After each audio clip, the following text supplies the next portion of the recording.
How sweet to be an idiot. I don't know. Well, MTV did premiere Trolls this week. How'd it go? That was a show I was one of the executive producers on. I thought it was put together nice. It's only 3 episodes though. Salute to my man Raymond. Raymond is the co-host with me on that show, and I just thought it was dope. I like the concept. I mean, it's a good way to freshen up catfish because it's hard for me to believe that people are still getting catfished in 2018. With FaceTime, it's absurd. FaceTime, video chat. It's absurd. Like, come on, man. Like you're a fool. Yeah. If you get on any social media site, if you get on your smartphone and this person never wants you to see them. Yeah. But other than still pictures, like, come on, bro. You want to get tricked. You want to get fooled. Yo, but I think on some level, these people want that. Like, I think people are willing to believe a lie for the affection. You know, it's like cults and shit. Well, no, like we always say, nobody cares about the truth and the lie's more entertaining. Like, I want to be dumb. I want to be dumb if I'm getting something out of it, right? Yeah. So if I believe this lie that this girl who's really hot is into me, so that I can feel like a girl who's really hot is into me. That's all you wanted to feel, baby. Because I was watching these cult shows. There's this wild show called Wild Wild Country. It's on Netflix. It's on Netflix. Angela Rye keep telling me to watch Bro, that. this shit was fucking insane. You guys should check it out on Netflix. And I mean, there's a longer discussion we can have about it. But what's interesting about all these cults is like they attract a certain type of person. And I think it comes down to some people are people who are suffering from mental illness, but I think a lot of times they're attracting people who don't really have love and they crave unconditional love. Well, you know one of the 48 laws of power is? Which is? Prey on people's need to believe to create a cult-like following. Talk to me. So I give you something to believe in. That's all. Like some people don't believe in themselves. Some people don't believe in a certain God or a religion. Like they don't have anything to believe in. So what you do is you just take these wanderers and you give them something to believe in. And that's how you create a cult-like following. That's all it is. And this thing that they're believing in, is it all the same? Is it all about self-love? Is it all, or can it be? I don't know what these cults believe. Like I don't know what Charles Manson was telling all these motherfuckers. his followers. I swear it's the same shit as pimping. I don't know what Jim Jones was telling his followers. I swear it's the same. I swear all of them, like girls who are susceptible to being pimped, right? I don't think there's this idea like a pimp could talk to my mom and my mom would be so charmed by this pimp. It's like, no. Because your mom probably already has. She probably already has things. She probably already has something to believe in. She got a pimp. His name's Larry Schulz. That's what I'm saying. Yeah. She knows. She believes in herself. Right. She doesn't need that unconditional kind of love and affection. It's crazy that you would imagine a pimp doing that. But like, there are certain people, just like the people who are susceptible to these cults, and I think that they're searching for something. They're searching for maybe purpose. Maybe they're searching for love. And these cult leaders have this ability to like spot it. And maybe pimps kind of have that ability to spot it amongst susceptible women, or and maybe madams can spot it against susceptible dudes. You know, like there are dudes out there that are like gigolos and shit, and maybe a good madam can spot the one it is. So it's like, I don't have that skill. Like I can't sense because you're not preying on nobody though. Exactly. If you were preying on people, you probably would have that skill. I mean, I got the skill as far as like I'll have a conversation with somebody and realize that this person really does need help. But my instinct is, I'm about to take advantage of this person. My instinct is, how can I help this person? You know what I'm saying? How can I help empower this person? How do you tell? How do you know? Well, just conversation. Like you can talk to plenty of people, and like they'll tell you about their life. Like that's why you don't ask people how they doing. Because they gonna tell you. How you doing? Oh man, shit is fucked up out here, man. Yada. Like oh shit. You know what I mean? So you have a conversation with them. You know. But we get it all the time, especially with the interns that come through the radio station. Like we were all that age. We were all trying to figure it out once. You know what I mean? Yeah. So it's just like they're in this space where they're in school, they're interning at a radio station, they're just trying to figure their life out, you know? And I mean, it's got to be even more difficult now, especially in this era of social media where everybody balling. So, as my man Stephen Furtick said, you're comparing your life real everybody's life highlight everybody's reel. highlight. You know what I'm saying? So everybody's giving you these highlight reels. So you're like, man, I'm not where I'm supposed to be. No, you're exactly where you're supposed to be. When you're 21 years old, you're in college, you interning somewhere, you're supposed to be confused. Yes. You're supposed to be trying to figure it out. You don't have the motherfucking answer, Sway. There's something Jordan Peterson was writing about in his book, and he said, don't compare yourself to others, compare yourself to who you used to be. That's it. By the way, that's the best thing in the world, man. I mean, I do that to myself. Constantly. Meaning like, where was I at a month ago? Where was I at a year ago? Where was I at 2 years ago? Even if I get to a point where I'm like, man, Dang, that person doing that person doing this. That don't Yeah. have, that's their race. That's what they doing. Yeah. You know, I'm only trying to be better than me. That's all Yeah. I can do at the end of the day. Yeah, I think that you would say it on the podcast. Like you'd say it in ways like my only competition is myself. And I think that I interpreted that as arrogance is the wrong word, but like I interpret it as nobody can compete with me. I'm the only one that's competing with me. But I think that maybe the message, and I can't speak for you, but maybe the message was always, if I'm getting better than who I was, then I'm improving. That's it. Right. And I would do that in my early comedy years, like to stop myself from being down and have a bunch of shitty shows in a row. And I'd just sit there and I'd force myself to go, how were you at this 4 months ago? Could you just walk on stage and say a joke? Yeah. Could you just be funny off the top? Like, what are the things that you've improved on the last 4 months? And I swear to God, that shit saved me in the dark periods, you know, because there's times in everybody's career where you're going through it and you're like, everybody's killing it but me. Everybody's getting these opportunities but me. Yeah. Why am I still doing this? What is still good about this? You think a lot of that has to do with the fact we don't appreciate people who support us nowadays? Talk to me. Because all the currency seems to be in the people who don't fuck with us. Meaning, like, the people who don't fuck with you seem to have the loudest voices. The people who don't fuck with you seem to be the ones that even we gravitate towards. Like, it's the same thing we always talk about going on Twitter and seeing 10 positive comments, but that one negative comment you got to reply to. I hate when I see comics killing and there's one fucking lady or dude in the audience that's just not responding and they address that one lady. They focus on that one person. And it's like you have 299 people in here dying laughing. And you're going to give this one person that doesn't have a sense of humor. They haven't been curated to the point where they can laugh at things. They're the one that's wrong. Mm-hmm. And you're going to give them any attention. Fuck them. I just don't understand that concept. It's something to do with the way our brain is wired, though. I was talking to my therapist about it. I don't want to misquote, but it's something to do with the way our brain is wired. Like, we gravitate towards the negative. Right. I don't know why.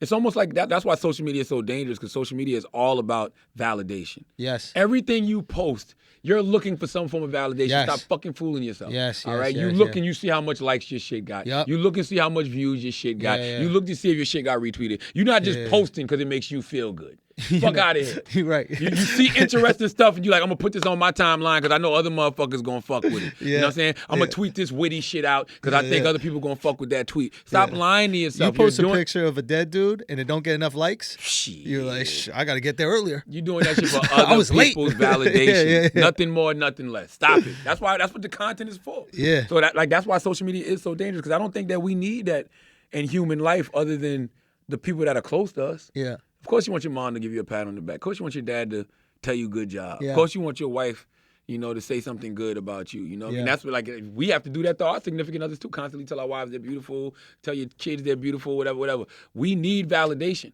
I would rather get validation for people that I know truly, truly love me, but not blowing smoke up my ass, just really, truly love me for who I am, than those motherfuckers on social media. Dude, the more I engage in this career and I see the landscape of whatever it is, this idea of like universal fame, like being like fucking The Rock Johnson or doing these types of things, for what I enjoy doing, it seems crippling. I don't think that you can be universally famous and be the type of comedian that I want to be anymore.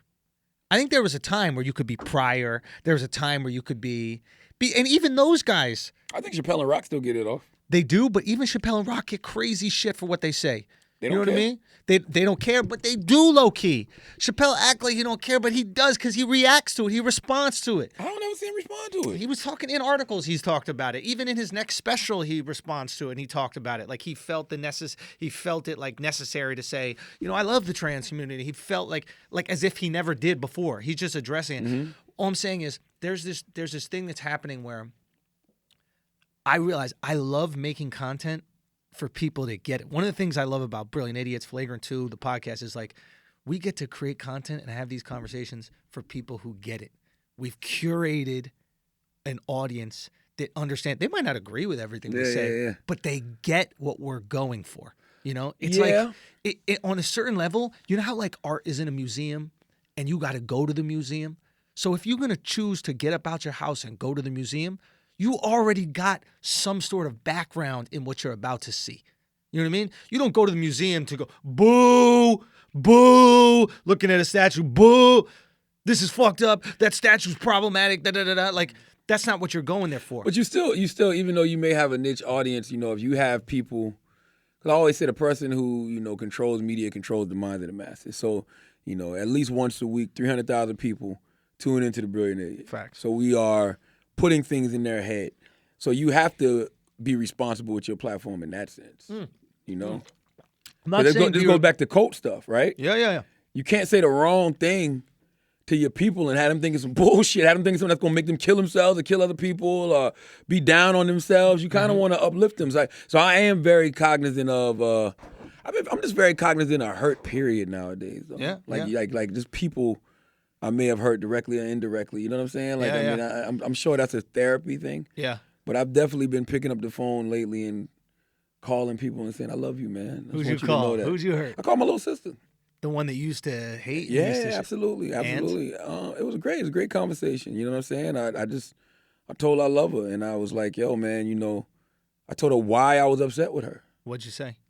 I told her, back in 2010 when I was living with Mom, you came in the room and was like, look at you. You used to be working with Wendy and, had your own morning show in Philly. Now you back home living with Mom. Yo, I'm 31 years old, 2-year-old daughter, I'm terrible with that type of shit. However old we were. Yeah. And like, yo, you can't say that to me. That's what I told her. I said, this is permanent. This is temporary for me, permanent for you. But it's not. You know what I'm saying? She's doing damn good. You know what I mean? She got a good job. She in school. She got her own place. Like, she doing her thing. So, right.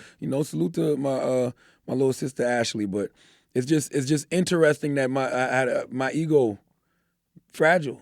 At the time. And I don't even think it was ego. I think it was more so you supposed to give me support. You family, you blood. Like, you're not supposed to doubt me. So it's just like little old grudges and little beef. Because I don't really have beef with people. Maybe you need to hear that. Need to hear what? Maybe you needed someone to tell you that. I mean, it was motivation. That's what I'm saying. I take all. Listen. Always, I love. Tell me you don't like me.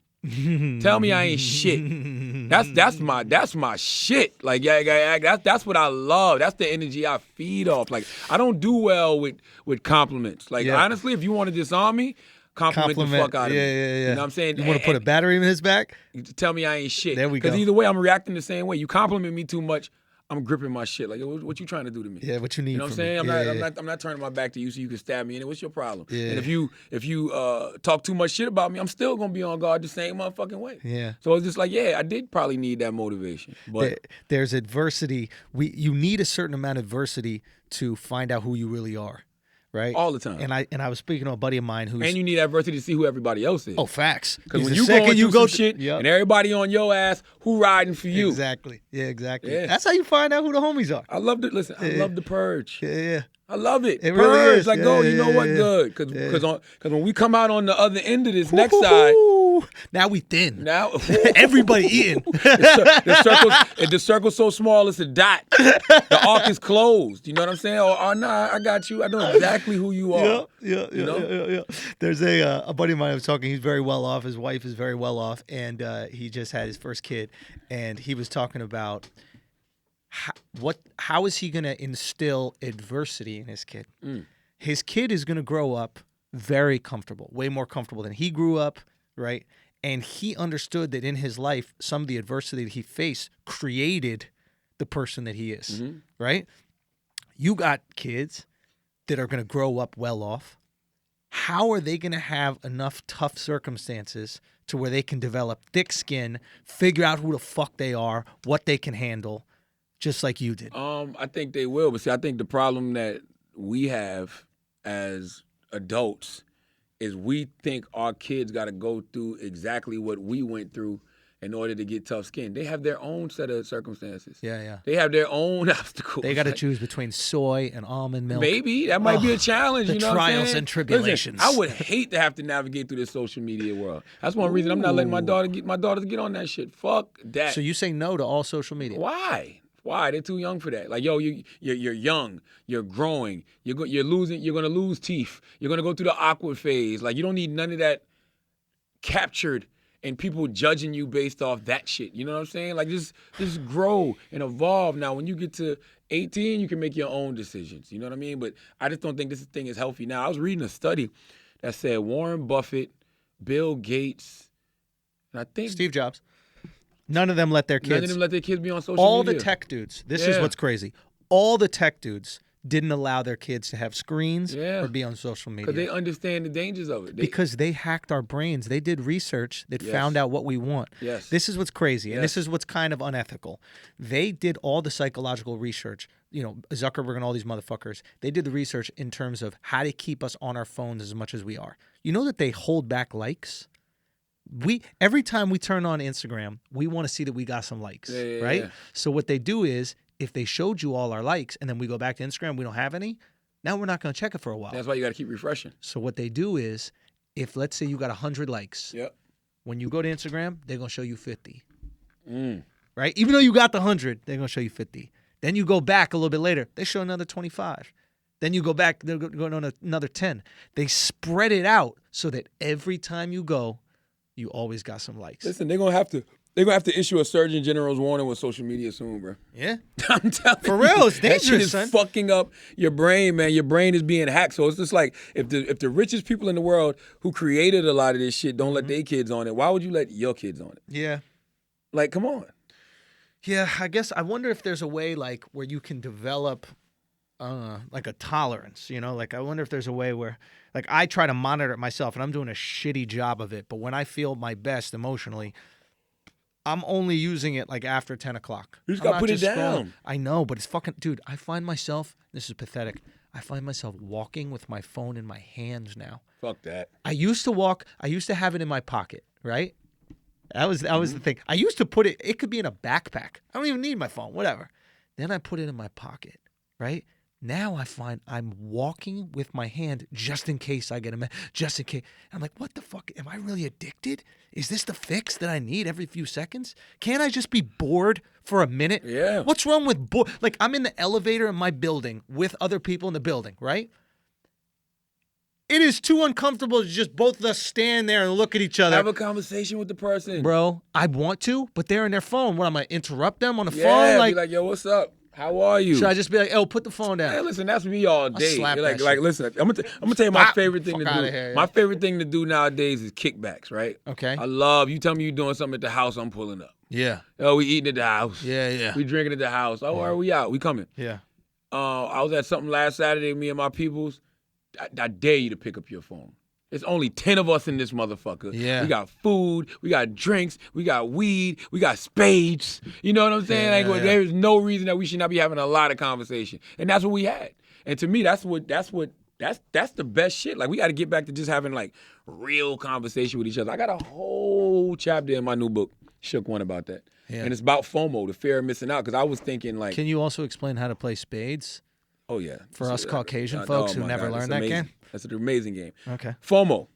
What did you miss out on before social media? Do you even remember? What did you feel like you was missing out on before social media? I mean, nothing because you didn't know it, right? So it's like, I only feel like I'm missing out on spring break in Cancun if I see pictures of it. You know what I mean? But if I don't see pictures of it, I'm not missing out. That's not true. If you was sitting in your house back in the day, Yeah. you know, and y'all playing in the house and you heard kids in the street and they was playing some ball or something like, yo, I'm going to the court, baby. Like, you know what I'm saying? Yeah. That's the type, those real life situations Yeah. is what that you felt like you was missing out on. Or like, Yeah. For me, I remember getting suspended, you know, the Dude, date. kids listening to this right now, hearing that idea, They have hearing no kids idea. in the street. They're like, what? What? Are they being stolen? What's happening to the I kids got in my the headphones street? in my ear. I don't hear what's going on even in my house. What are you talking about? So I'm talking so loud. I don't hear anything. Bro, we used to play football on the sidewalk. That's what I'm saying. Think about that for a second. We didn't even go to the park. It was on the sidewalk as people were coming home from work, going, mailmen there, everything. We would play. We would take You over couldn't an resist that if you entire were sitting sidewalk. if you were sitting in your house and heard that. You gotta go outside. Son, and this is how crazy our parents were. We would throw passes that would end up in the street. My parents would just let me out the house throwing football. In New York City. Catching football. There's bike messengers. There's taxis going. And just, That's what happened when you have kids. You just want them gone. I swear to God, yo, white parents are different. Like, you know how like Latin and like Arab parents, they love their kids so much they want to coddle them, they would protect them. My parents were Scottish. They were like, yo, just go and just watch out for the cars. It'd be 70, That's what they say. It'd be 72 hours. It'd be like, I think he's missing you all now. right? You okay? Should we call John Walsh now? Like, I think it's 72 I hours. show up with a tire mark on my stomach. They're like, yo, juke. Listen, You gotta learn to juke. That's how I was too when I like when we used to get suspended in school, we couldn't attend whatever the school function was that day. Yeah. So if you get suspended on the day it's a game, you can't come to the game either. Right. That shit'll drive you crazy. A Home Alone. I'm pulling up. Yeah, I'm pulling up, Dr. Ben Hodges. Son. That's not about used to be my principal. I'm pulling up. What's up? Yes, I will get escorted off the premises, but so what? I just need to at least let them see this outfit for 1 second. Let it flash it. That's it. Flash We don't got no Instagram, all right? I just need to walk in. Matter of fact, thank you for leading me out. So everybody can see me. Everybody looking. Yo, you seen the shoes though? Hey, you see these fly after Nietzsche jeans? Imagine Home Alone now, right? Oh, we left him at home. Honey, just call in some food, put on some TV and Netflix. We'll be back in a few days. Home Alone- It's not even dangerous. Home Alone would have been amazing because Kev would have got caught though. What do you mean? Because when they was searching around the house and Kev was hiding, he'd be on Snapchat like, yo, I'm hiding in the garage. We see his location. Yeah, it's like, this motherfucker's in the garage. Kev would have definitely got caught now. And he wouldn't know how to use all the shit in the house to make all the traps. Kev was like a little MacGyver on the low though. X. Listen, you remember, so I'm talking about MacGyver. These kids don't know what the fuck MacGyver Yeah. is. It's like, MacGyver. it's like, I thought his name was Macaulay. Let's pay some bills. I got to pee. All right, man. Look, from visionary filmmaker Spike Lee and producer Jordan Peele comes Black Klansmen, okay? Starring John David Washington, Adam Driver, Laura Harrier, and Topher Grace. Black Klansman tells the story of Ron Stallworth, the first African-American detective to serve in the Colorado Springs Police Department. Determined to make a name for himself, Stallworth, played by Washington, bravely sets out on a dangerous mission to infiltrate and expose the Ku Klux Klan. See, that's how not racist I am. I can't even say it. The young detective soon recruits a more seasoned colleague, Flip Zimmerman, played by Adam Driver, into the undercover investigation of a lifetime. Together, they team up to take down the extremist hate group as the organization aims to sanitize its violent rhetoric to appeal to the mainstream. Produced by the team behind Academy Award-winning Get Out, Black Klansman is the crazy, outrageous, and incredible true story of an American hero. See the newest Spike Lee joint, Black Klansman, in theaters August 10th. Yo, Spike a legend, man. Spike's really a legend, Spike Lee. I've been thinking about Spike recently because there's a movie. Obviously, he has like plenty of great films, but there's a specific movie called, I think, Inside Man. Is that the one about the bank? That's the one. Okay. And this is, I think, and correct me if I'm wrong, but Spike's only big budget film. I may or may not be, but like massive, big budget. This movie, so fucking good. Right? And it's one of those things where you're like, after he makes this movie, and I think it was critically acclaimed, but also tons of success, great storyline. There's an awesome twist at the end. Like, it's just, you never know who the hero is, never know who the villain is. But this movie is amazing. It's one of those situations where it's like, how do you make a film like this and then immediately don't get offered a blank check for everything else? You see Inside Man? Inside Man with Denzel? It's a Spike Lee movie. Yeah. Yeah. Dude, what? He gets this big budget opportunity, fucking murders it, right? I mean, did you like the movie? I liked Inside Man. Oh, That's I thought it cool. was so good. So it's like, how does the checkbook not just get opened up for whatever else you want to make after that? I feel like Spike is still in this position where he's like trying to raise money for films. And it's like, how many good films you got to make before they just go, here you go. But you know what? Maybe he didn't want to do blockbuster films no more. That's the other experience. That's fair. Yeah. I did not think about because it like that. He did She's Gotta Have It for Netflix, and then he went back and he did something else small after Inside Man. Like what you said earlier is real, man. Everybody don't want the universal fame or universal acclaim. They don't want the big budgets. I mean, think about what Jordan Peele did with $4 million. I just like the creativity of this shit. Like, yeah, just because you got a bunch of money don't mean that it's gonna be dope. I just want to create content for people that understand it and get. I don't want to create content for people that are looking to tear me down. That is stupid. Well, they're gonna even if you're not making it for them, they're still gonna listen to it and tear you down anyway. Eventually, if you get famous enough, right? Eventually, if you get famous enough, even when you're not famous. it depends how. I saw Aries Spears the other day getting really tore down for something. Rightfully so though, 'cause that shit was wild. What is it? The pedophile sketch.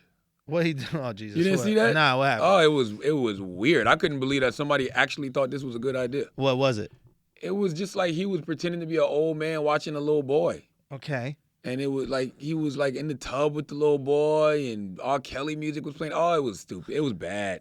It was bad. Like that content shouldn't have been created for nobody. Like, what's the joke? It was. That's what I'm saying. Like, I'm like, yo, bro, something. That's why I keep telling everybody, everything not funny. Now, you can attempt to find the funny in everything. Yeah. But that don't mean it's funny. You may say something. You may say the joke, and you may find it funny. Right. But that don't mean it's funny. Just because you find it funny. Right. And I think that comedians, usually we register when something isn't funny and needs more work. You don't put it out there. Like the thing about a stand-up comedy show and why you should never judge a stand-up comedy show is because funny and unfunny is birthed from the same place, right? It starts as this idea, starts usually very unfunny, and then eventually, hopefully, after you work on it, it becomes funny. But a sketch is this different thing where you watch it and you see it, and then you should be able to go, okay, this is bad. This is not funny. Yeah, I mean, listen, and Living Color had a lot of edgy sketches. Right. They were smart. They were funny. Yeah. Chappelle had edgy sketches. They were smart. They were funny. If something's smart and it's funny, you can do it. But ain't nobody gonna find nothing funny about you jumping in the tub with a little boy with R. Kelly playing. That's just a fucking odd thing. I don't get it. And again, I haven't seen the sketch, so maybe there's something that I'm missing. But I was thinking about this, like, you know, we always talk about how all these sketches on, what's it called, In Living Color and SNL and just all these shows could never exist today in this political climate, right? And a lot of times, you know, just being crushed for things of the past, right? And I was talking about this on Flagrant too, but like, you know how like the speed limit increases, right? So it increases from 55 to 75 miles per hour, right? Do all those people that got a ticket when they were going faster than the speed limit when it was 55, but now it's 75, do they get their money back? What happened now? So back in the day, the speed limit is 55. Okay. You're driving 65, you get pulled over, you get a ticket. I see what you're saying. Yeah, right? yeah, okay. Then they increase the speed limit the next week to 75, right? Or 10 years later to 75. Yeah.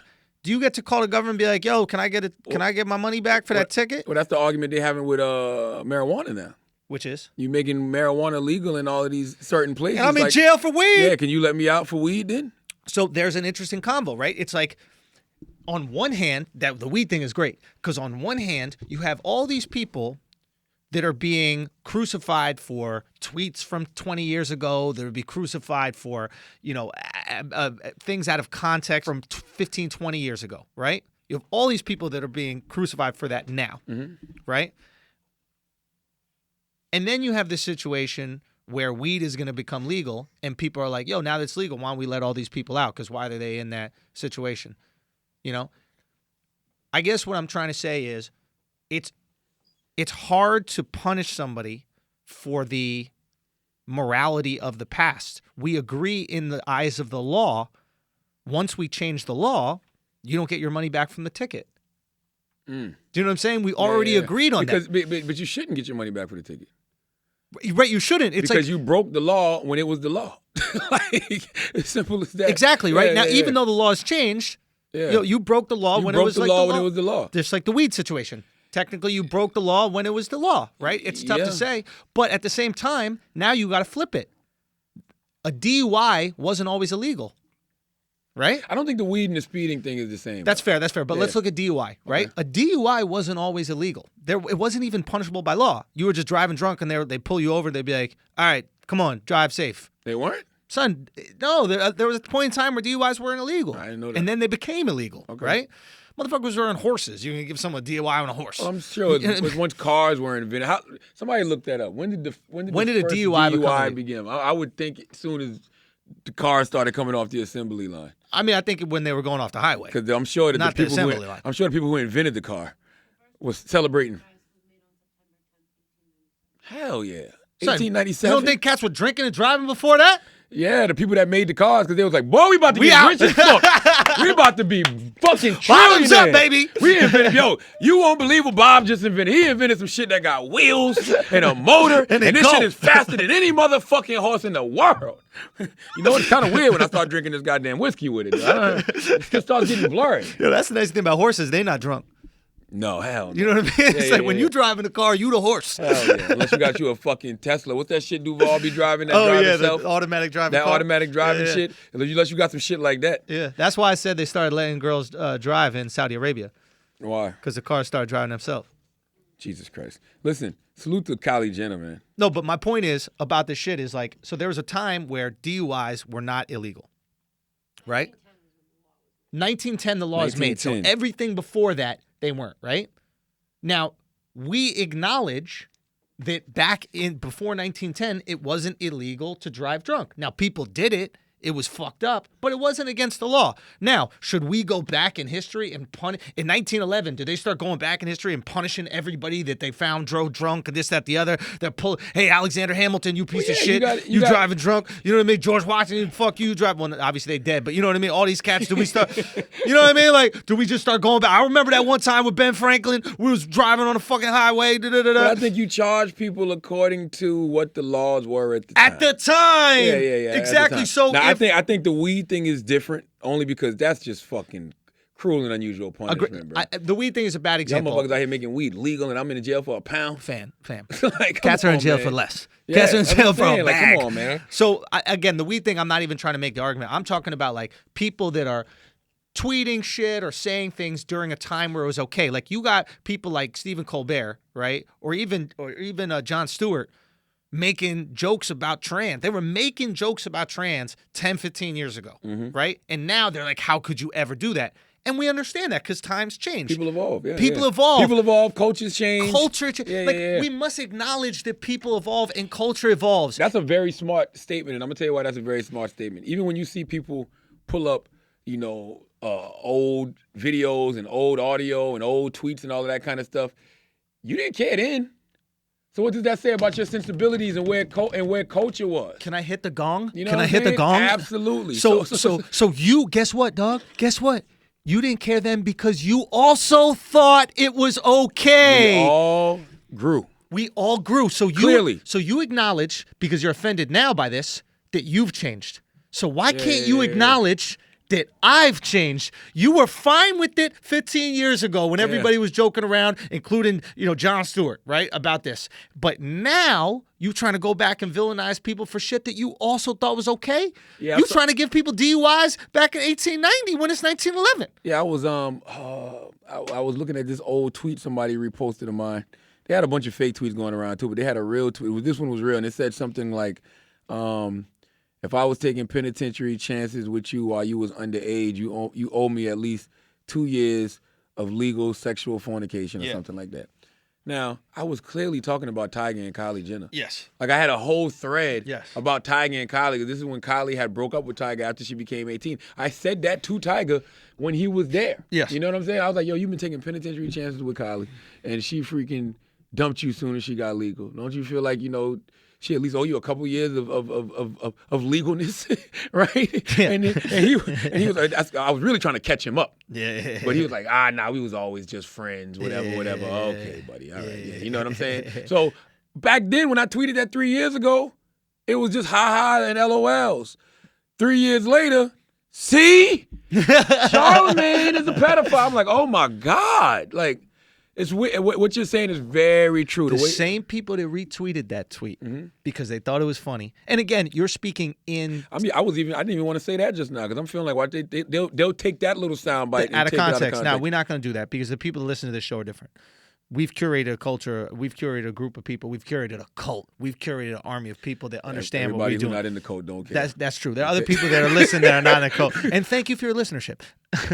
But what I'm saying is, you're tweeting that in the voice of Tiger, right? You're tweeting that as it's actually sarcasm. That's all it is sarcasm, clowning Tiger. Fam, I understand it. The people that listen to this understand it because they understand the sentiments of humor. Can you imagine if Tiger would have retweeted that? Like, yo, you right, fam. Like, you stupid motherfucker. You let me catch you up like that. Some alley-oops you don't dunk. Bruh, you let me catch you up like Some that. you got tossed out of And by the way, bounds, son. go back and watch those Tiger interviews. I was trying to get Tiger caught the fuck up. So it's in jest, it's in joke, it's in humor. That's what the fuck we do, right? So it's a perfect example of you finding it funny then, and now you trying to crucify somebody now. And this happens all the time with narratives, right? Yeah. Once a narrative happens with anything, it don't matter what it is. Let's say the narrative. I was saying this to Noodles before, and I was like saying, "Yo, what happens if it came out that I was a murderer?" Right? People go, "Yo, you heard Schulz is accused of murder?" All of a sudden, you go back to every interaction you've had with me, and you're like, "Yo, remember that one time where he was real angry? Remember that one time he told me he just killed it? yeah, he might have been talking about the pussy. You might have been talking about a person. On the stage. Oh, he was talking about the stage. Yeah, what is it? Yeah. You see what I'm saying? So once a narrative happens, you look for things to justify the narrative. Now, here's the fucked up thing. The narrative is fake. So you're justifying shit that ain't even real. Yeah, and I'm gonna tell you something else, man. That's why another reason you're absolutely right, but social media is also dangerous for this one reason. Whenever I see comments somebody made years ago, I can't hold them to that. What do they think now? Fam. You know what I'm saying? Like I want to know, what do they think now? What is their mindset now? Let's go back to very simple. Let's just go back to Eddie Murphy's first comedy special. Yeah. Tons of homophobic rhetoric, my God. right? Now, Unbelievable. a few years later, he's blowing a trans person in a car. Yeah, People allegedly. change.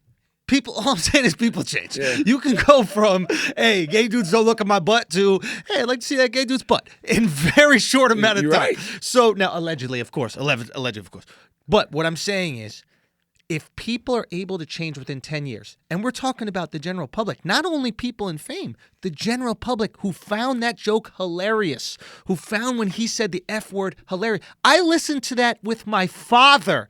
My father let me hear My raw father too. and I Yeah, listened to it that's on a fact. cassette tape, dying laughing. At no point was he like, you can't say this word, you can't do this. And keep this in mind, my family is in the dance business. Tons of homosexuals surrounding me my whole life. Right? That's a wild sentence. But yes. You know what I mean? Or a good time. Or a great time. It's all about context, baby. Life is about context. All right? It's all about what your narrative is. Exactly. Right? So it's like, if that could be seen as acceptable, and then within the span of 10 years become horrifying. That's good, though. Listen, but it proves this. It proves that we're all capable of growth and change within Yes. our lifetimes, right? Yes. If we're all capable of growth and change within our lifetimes, how the fuck dare we? How dare we judge people on their past when we ourselves know we were okay with it at the time? Well, it depends. That's nuts, dog. But once again, it depends where that person is in the present. Meaning that of course, you can judge people off their past if they're still there. displaying some behaviors in the present. No, of course. You know what I'm saying? I'm talking about if people who have changed with you, like for me to go to Jon Stewart and be like, you made that joke about trans people. You know, I forgot the exact joke, but he had something about like, what if there was a trans judge? And then he goes, a trans judge to the Supreme Court, and he goes, a trans judge. Yeah, that's hilarious. Please rise in honor of the Honorable Judge Chick with Dick. That was his joke. Jon Stewart? Jon Stewart's joke. You Wow. can look that shit up right now. It's insane. Now, he would right now crucify somebody for saying that. 100%. But what has happened? He grew. He evolved. He got the information. He probably sat down with some trans people, had conversations with them. That's what life is the fuck about. So should we go to John, who's probably an advocate for the trans community right now, and say, hey, we got to take everything away from you, dog?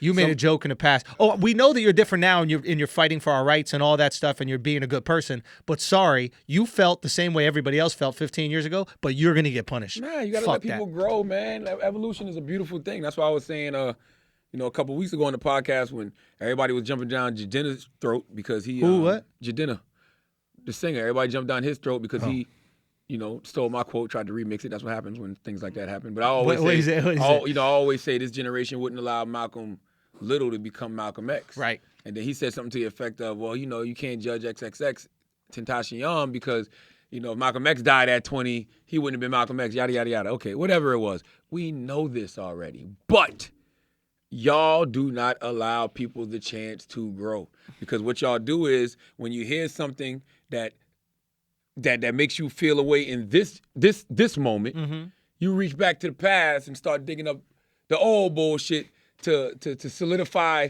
a narrative. You know what I mean? When the reality of the situation is that motherfucker probably ain't even thinking like that anymore, not moving like that anymore. Same people celebrating Jay-Z for welcoming his mother and loving his mother, and the fact that she's out and she's a lesbian now. I don't see them looking back to his past songs where he might have had some by the way, homophobic lyrics. I don't see them looking back to his past songs where there might have been some hateful rhetoric towards the gays. That F word used to fly. Who did it? It's a lot of good Jay-Z bars that got that F word. Oh boy, that F word in it. Oh boy. So, what has happened? Has Jay-Z grown since then? Of course he has. But Charlamagne, it's impossible to grow. But Charlamagne, you're beholden to your opinions of 10 years ago. Should we destroy Jay? No. Oh, so you're allowed to grow. And I think Interesting you say honestly, that. you know, it's so funny. I think people should. Why? Here's a question.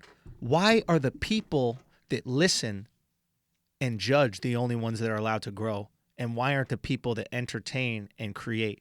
Why are they not? Why are we not allowed to grow? I don't even like having conversations with those perfect people. There's so many perfect people on social media who never made any mistakes. We got to check their albums, Who never bro. did anything foul. Let's check your iTunes. I want to see what albums they we're just want to listening judge everybody else who is out here making mistakes or has made mistakes and is willing to display their mistakes for the world.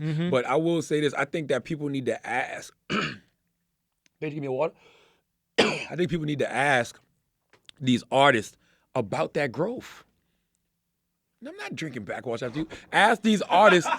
Son, you try to break bread with your homie, he won't even drink backwash. You know Sherry, hey, by the way, bro. Sherry Shepherd told me that bottle. She was like, I don't know why people drink bottled water in New York. Why? Because the New York water is the best water in the fucking country. Well, I drink that shit too. They said the tap water in New York is the best. Can I tell you the truth though? What? The water is the best, but the pipes in your building might not be. So when the water, like, they filter that shit all out because they don't want ISIS putting any chemicals in it, whatever. So it's got the best filtration system. But your building could be 100 years old, fam. They haven't redone the pipes, so the shit comes out. All it took was the water coming out brown one time for me, and I was like, I think we bottling. Yeah. I feel you. But I feel like people should ask the artists like Jay-Z about that growth, meaning ask them about their past lyrics. Any of these guys that you've seen evolve, the language they used to use, I think that we can do a lot for the culture if we just simply ask them, why'd you stop saying that word? You know what I mean? Yeah, and here's the thing is we always want to put these people out there on the cross, right? We always want the creators to be out there on the cross. And first of all, it's brave to create now because everything you create is there forever. Yeah. Everything you create is there for the next 10, 15 years, right? But it's like we want the creators to bear the cross. Why don't we ask Why don't we ask the listeners to bear the cross? Why don't we go to everybody who's retweeting and being critical? Why don't we say, what were you listening to 10 years ago? I see you right now fighting for LGBT rights, but what were you listening to 10 years ago? Because were you boycotting it then? I think we understood context back then too, though.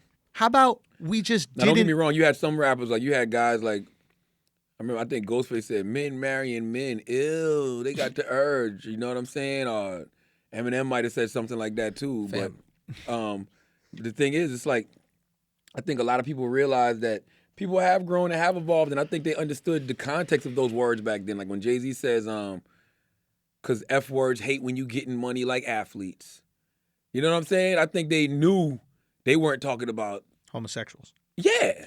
You know what I'm saying? So that's another thing that's possible, that people do not give context to it ever. The idea that a word could have a different definition within a community of people than it does in the general world. For example, the F word in England is a cigarette, right?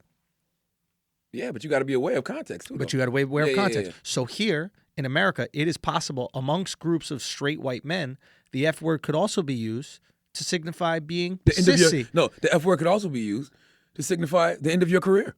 That's now. That's in 2018. I'm gonna tell you why. I get what you're saying, but I push back a little bit. Like if you're over there in the UK and somebody uses that word to describe a cigarette, right?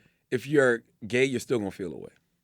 if you're American gay, If you're American gay, not you're still UK gonna feel gay. it. Yeah, exactly. UK gays are asking for cigarettes like that.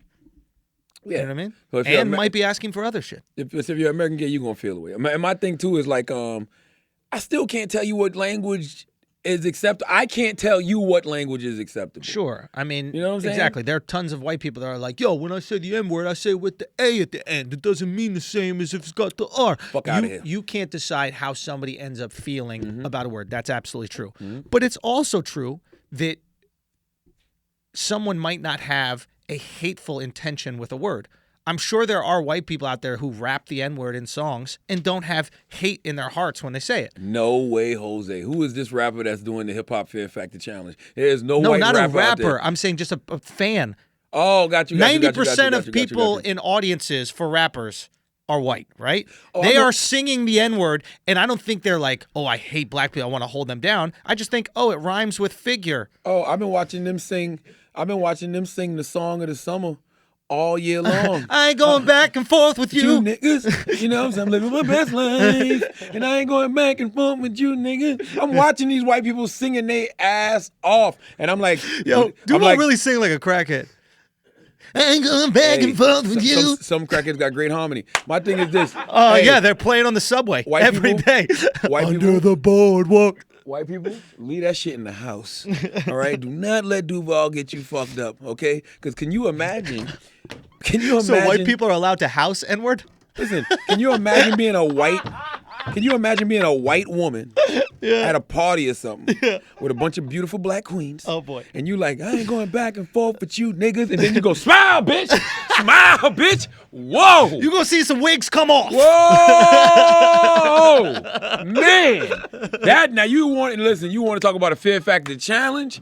Be a white woman singing that song around a group of black women, and then when they turn and look at you crazy, when you say you living your best life and you ain't going back and forth with these niggas, and they all turn and look at you like, excuse me, and you like, smile, bitch! Whoa! Don't let Duval get y'all fucked up. All right. Might be a rap. It might be a rap. Let's pay some I bills. really wish he didn't have to add that last word, man, because I want to sing that part so much. Can we have a clean version? You say I'm living my best life, and I ain't going back and forth with you figures. Pick up your own words. Say hitters. Hitters. Say jiggers. How do y'all sing YG, my nigga? Like, We don't. oh, okay. Can you act like you're enjoying it? Yo, what if white people said, we're not going to go to concerts anymore unless we're allowed to say the N-word at concerts? You think rappers would allow it?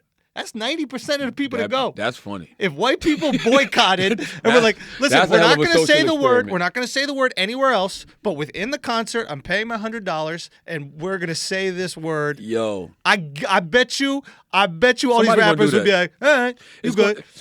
Somebody's about to do that right now. They're going to create a petition that says, look, I buy rap music, I go to rap concerts, I need the full experience. Okay. Yo, what if you charge a surplus? What if you had like a special band, and for $50 more, there's the white N-word section, and you're allowed to say, Yo. and wait a minute, and you donated every bit of that money to Black Lives Matter. It ain't worth it. It ain't? Nah. What if you donated all that money to like It a ain't worth great it. cause, to like getting Flint water? Nah, it ain't worth it. The reason it ain't worth it is because that word, even when used in the proper context by white people, I keep saying, man, that word has too much blood attached to it. It's the last word that a lot of people heard before they got killed. It's not worth it. Like, it's just like, let it go. Like, it's not worth it. Listen, I have no interest in saying the By word the way, I haven't whatsoever. Duval has used it the best I've heard in a long time. Brought it back. Nothing makes me want to say that word like that song right there, but he's using it in the proper context. I ain't going back and forth with you. Yeah, I don't like y'all. I'm not going back and forth with you. I don't like you. Okay, however you use that word, I don't like you. I don't, and that N word can be for black, it can be for white. Like, you know, I don't like you. So I'm not going back and forth with you. White N word, black N word, Asian N word. You know, I'm not going back with none of you N words. It's not happening. Okay, we know what context is being used in, but no, white people. Okay, just hum it. Just hum it. This is how paranoid people are about white people saying the N-word. Literally every episode of this show, They say you said the N word. motherfuckers be And my dumb ass goes and listens Motherfuckers will every be on time. Twitter. Motherfuckers be on Twitter. Look, 1 hour 11 minutes, 37 seconds. My dumb ass be Schulz right there like- said it. You not slick, Schulz. I was like, I was sitting right there. I didn't hear. I don't you remember think I that. could sneak an N-word by Charlamagne? Come on. Okay, let's pay some bills, man. Thursday, July 19th at 10 p.m., 9 Central on BET. Tip, T.I. Harris presents The Grand Hustle. T.I. hosts a brand new competition series designed to reward the entrepreneur with the strongest hustle. 16 men and women from the block to the boardroom compete for an executive position within the Grand Hustle film, fashion, and music empire built from the ground up by T.I. Atlanta is the backdrop for weekly challenges to test the resolve of each hustler, driving some to victory and others to tears. The grand prize is a six-figure salary, and T.I. expects nothing less than the best. That's a lot of pressure to be under from a businessman who sold millions of records and won BET Awards. Deal making, event execution, savvy marketing, creative ways to turn a profit. May the best hustler win. The Grand Hustle. Watch the premiere Thursday, July 19th at 10/9 Central, hosted by Tip T.I. Harris, only on BET. For tips from Tip on money moves and show exclusives, search hashtag Grand Hustle BET. And let's get the show poppin'. Didn't you have an idea for a similar show?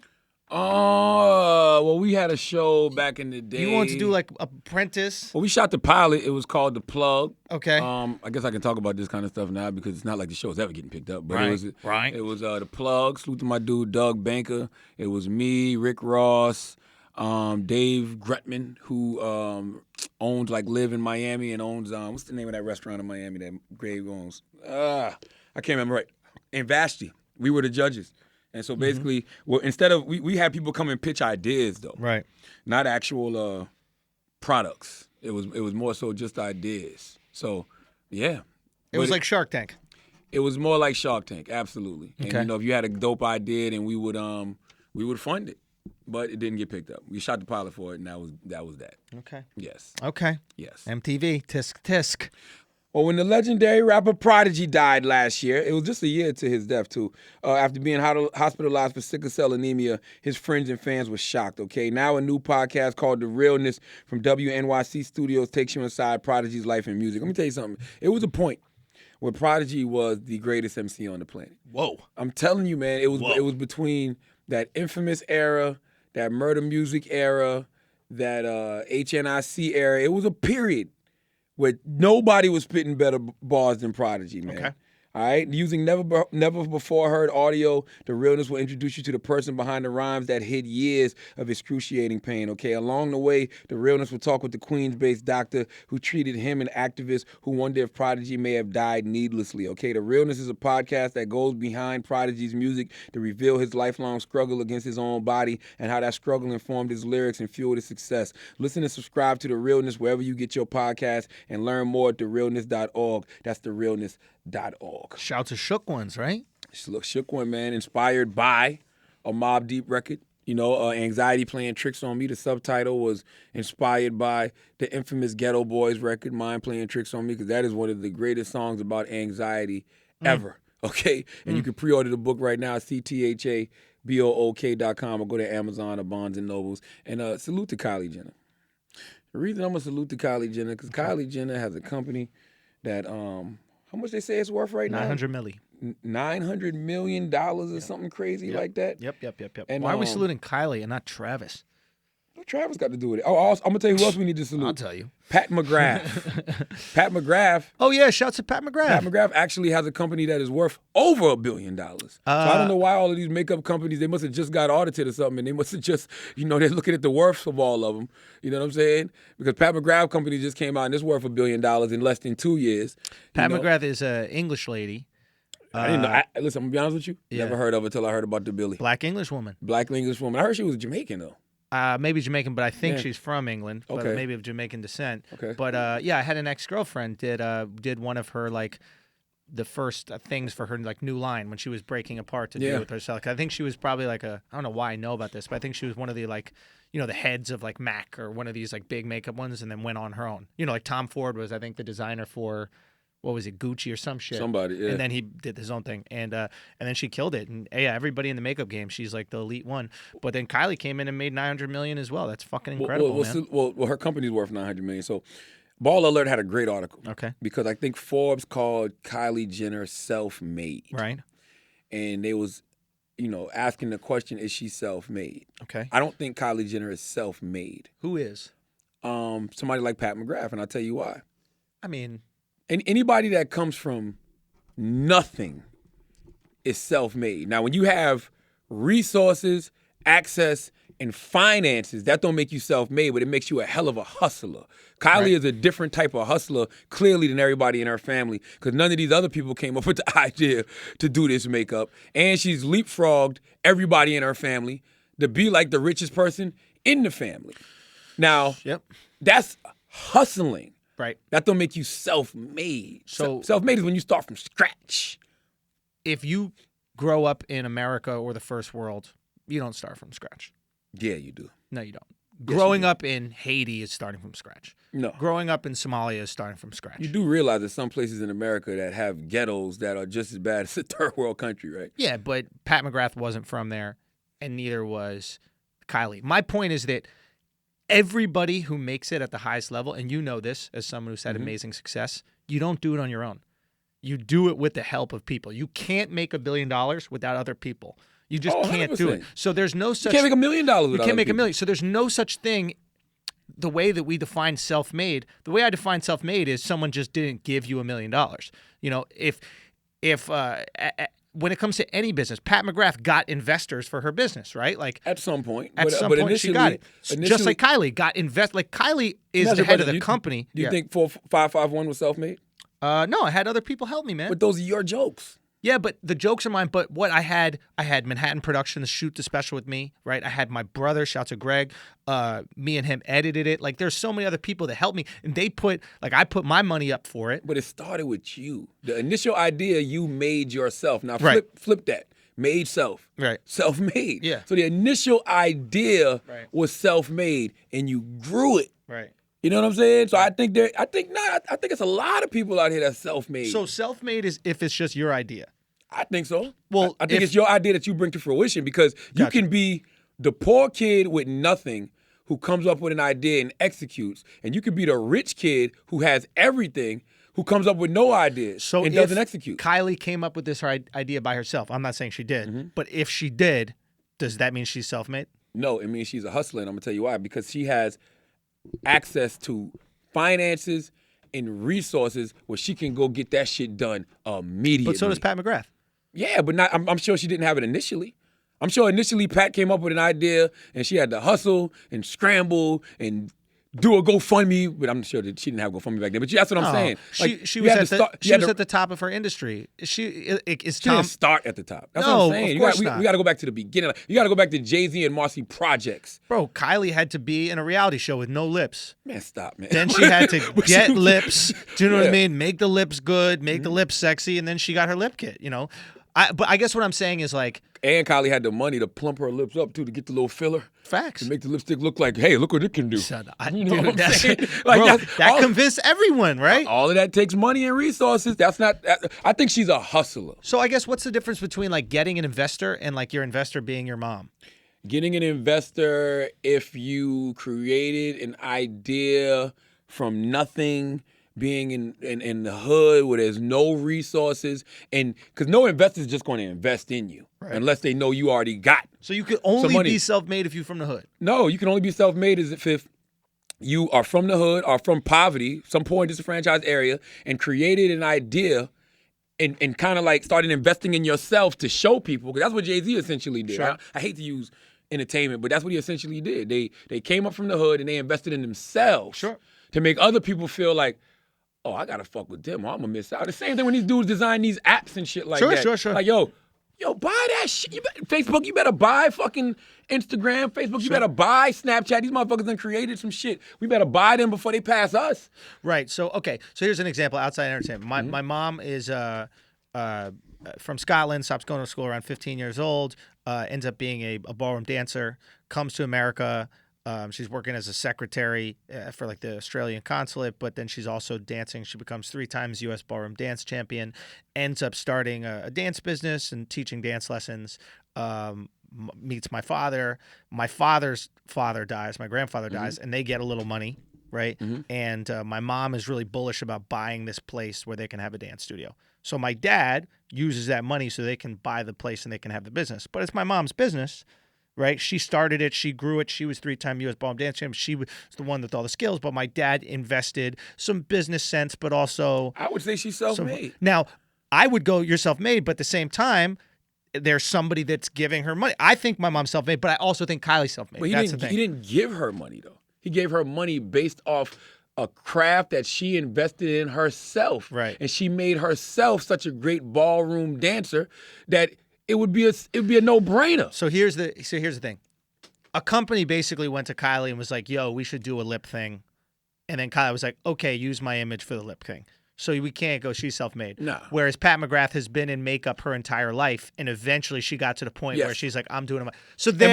by the way, I don't know anything about Pat McGrath's story. For all we know, Pat McGrath could have started with $1 million. I don't know anything about her. I didn't hear about her until she had the $1 billion. You know what I'm saying? Right.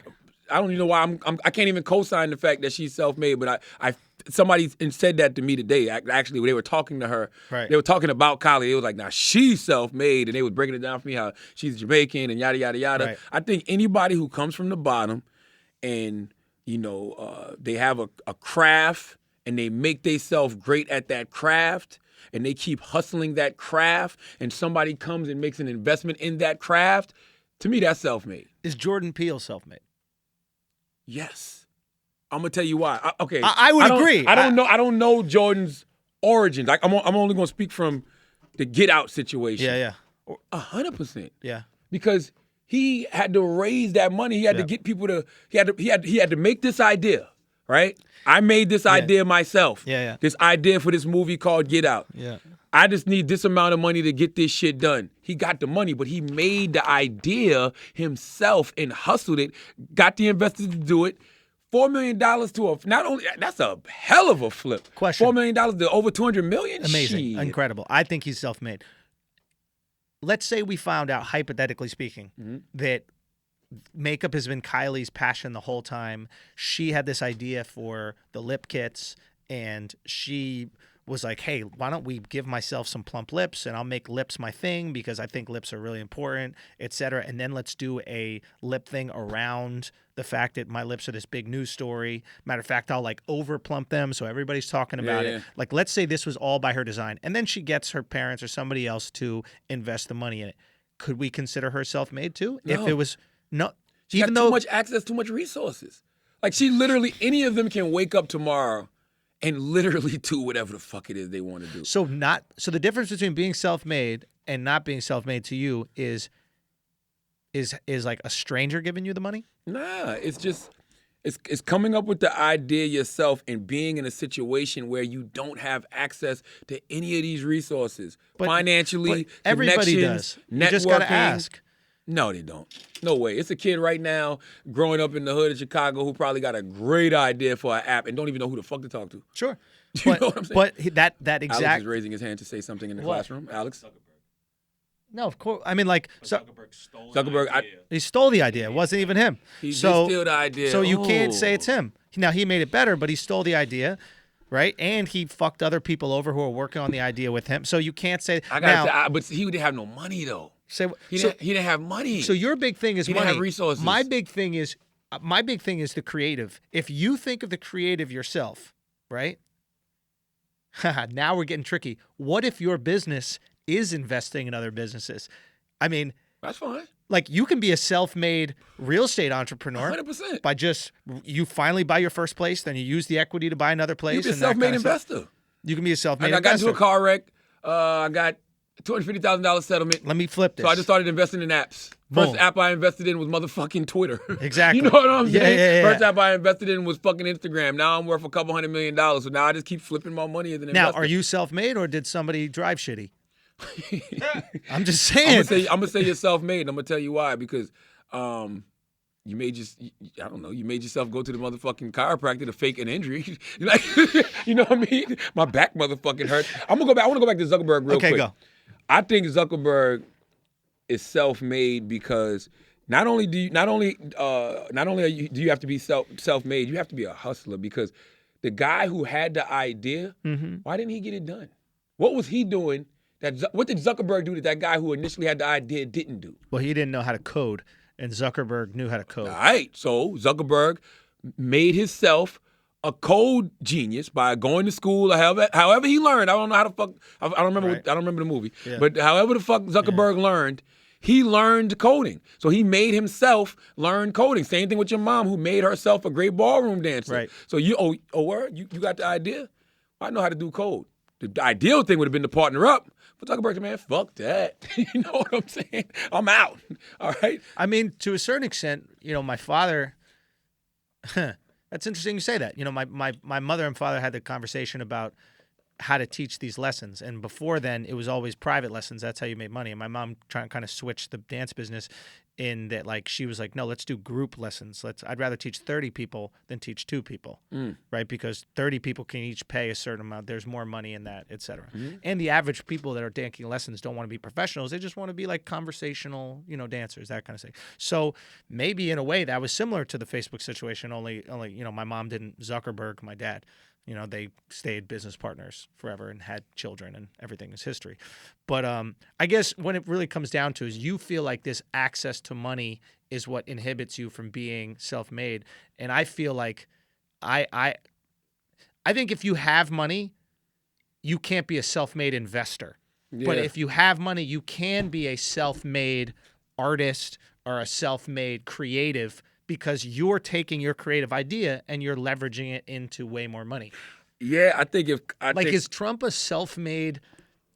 Is he a self-made real estate entrepreneur? We had that conversation too. I think so, and I'm gonna tell you why I think so. Did he get an initial investment from his father? Yep. Yes, but his father wasn't in the real estate. I don't think. I think he was. He was? I think he was. Right? Oh. Yeah. Was he? I don't know. Yeah, I think he was in the real okay. estate Well, business. all right. Well, no. So if your All parents, he did was take on the family business. Like if that's the case, all he did was take on the family business. Why isn't Kylie self-made if she just got an investment from her parents? Because Kylie. That's not the family business. It was makeup. Yeah, that's what I'm saying. It's all about it's the access to the resources. It's like how you said she probably didn't come up with the idea herself. Like, but what if she did? Hypothetically, my feeling, it's all about the idea. What if she came up with the idea herself, and then instead of asking any bank for the money, she asked for her mom? I would say she was self-made if she was. I don't even know how the fuck you make makeup, but if you go to these places that show you how to design lipsticks and design color palettes and the type of blush you want and all that shit. I don't know anything about that. I'm just saying if she took the time to go do that, right? You know what I'm saying? I am a makeup guru. I bet you if you talk to Pat McGrath, she can break that shit down like a science. Is Diddy self-made? 100%. Motherfucker is from fucking Mount Vernon. Like, he's the first. They're the first. Think about the people that are the first in their families. Yeah. The first millionaires, the first billionaires, whatever it is. Better.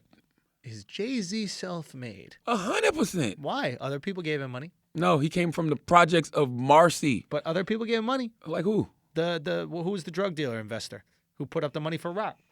What do we shush? Everybody knows about this. What's the guy's name? I don't know. Biggs, yeah. I don't know anything about Biggs? Exactly. I don't know. All I'm saying is it's common knowledge, allegedly, that a drug dealer investor put up the money for Rock Nation. All of those guys are self-made. If let's just say allegedly there was a drug dealer named Biggs, right? Or that invested. You know what I'm saying? Or a business mind named Dame Dash who decided to invest time and energy as well as money. Or Jay-Z who decided to invest in his craft and put in the hours on the road with Jazzo or whoever rhyming. Jay-Z made himself one of the dopest MCs of all time. Undeniable. Biggs made himself a drug dealer that had the money to do it. You know what I'm saying? Like, and Dame Dash made himself an entrepreneur. So these are all self-made individuals who came together to build something great. So Kylie is more of an investor. She's a hustler. Yeah. I just think she's a hustler, like a hustler. Self-made master marketers. I don't even know what that means. No, that's true. What do you mean? All of them know how to market. Alex said they're self-made master marketers. That is true. The other thing is she's born into it. She wasn't a Kardashian Jenner. We buy her lip kits and now she is. No. Yeah, but you can't Paige, hold come that put against. your lips on the mic, Paige. Or this one. Is that mic is on? Go. Paige feels fat today. That's why she doesn't want. She said Yo, that's the only reason she don't want to be on just camera. talking to the mic. Why don't Paige you want to feels- talk in the mic? Paige feels fat today. I understand, Paige. You feel fat today?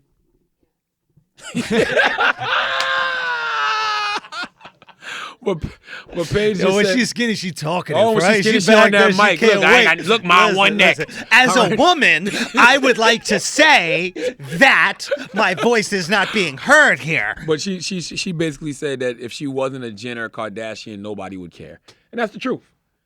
So it's hard to be self-made, baby. I'm gonna tell you who should feel like shit, and this how you know. If Diddy wasn't rich, nobody would care about Ciroc. Yeah, but did he self-made though? Did he put himself in that position from day one? Or did other people help him get to that position? I'm not trying to Other take... people definitely helped him along the way. I think but Diddy would admit that. I think if you asked Diddy, did you have people help you on the way up? He'd be like, of course I had people help me on the way up. But all the initial ideas he made himself. So then we agree it's creative. If you come up with the creative... Or you put in the work. It's two. It can be creative. Right. It can be actually put in the work like your mom did to become a ballroom dancer, and then somebody sees her and be like, I want to invest in her, Right. Because she's devoted that much time to her craft. So it's those two things to me. Okay, so it's creative or work. If you Yes. come up with the idea, like I think that Jessica Alba chick, I think she's like a millionaire off of some like organic thing.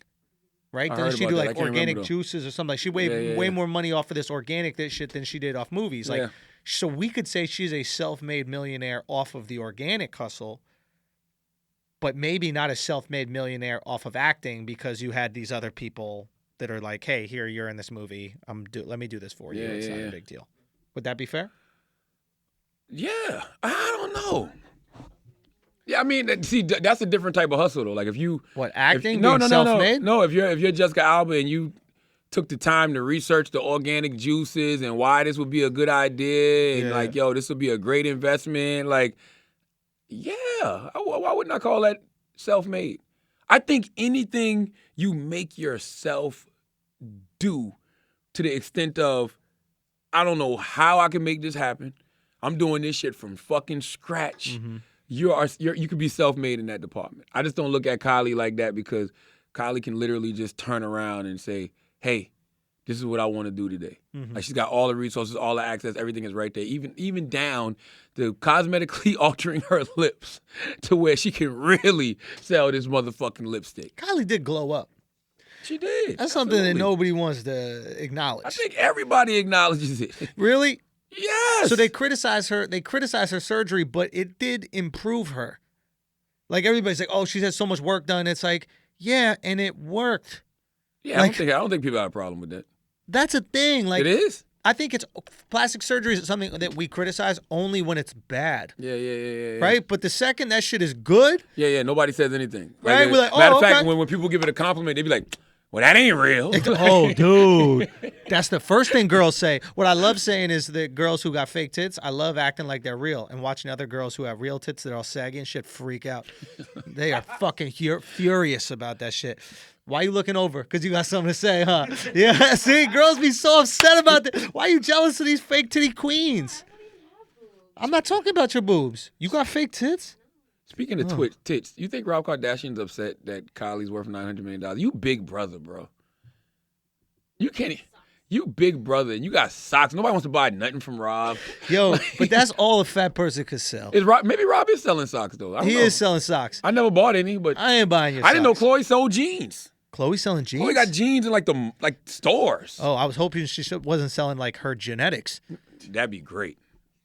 What? You know how many tall kids you could have if you had Chloe genetics? True. Come on, man. Yo, if Tristan Thompson, her baby, It's short. God got a great sense of humor. someone unfaithful, and it ain't Tristan. Yo, that would be the funny shit if it turns out it wasn't Tristan's. They athletic. You know what I'm saying? They are ready to go. That's OJ's daughter. She's with Tristan. Like, that's going to be an athletic little child. Yo. I think that's it, man, because I got to get up out of here. All right, man. Do your thing, bro. Any dates? Yo, I do.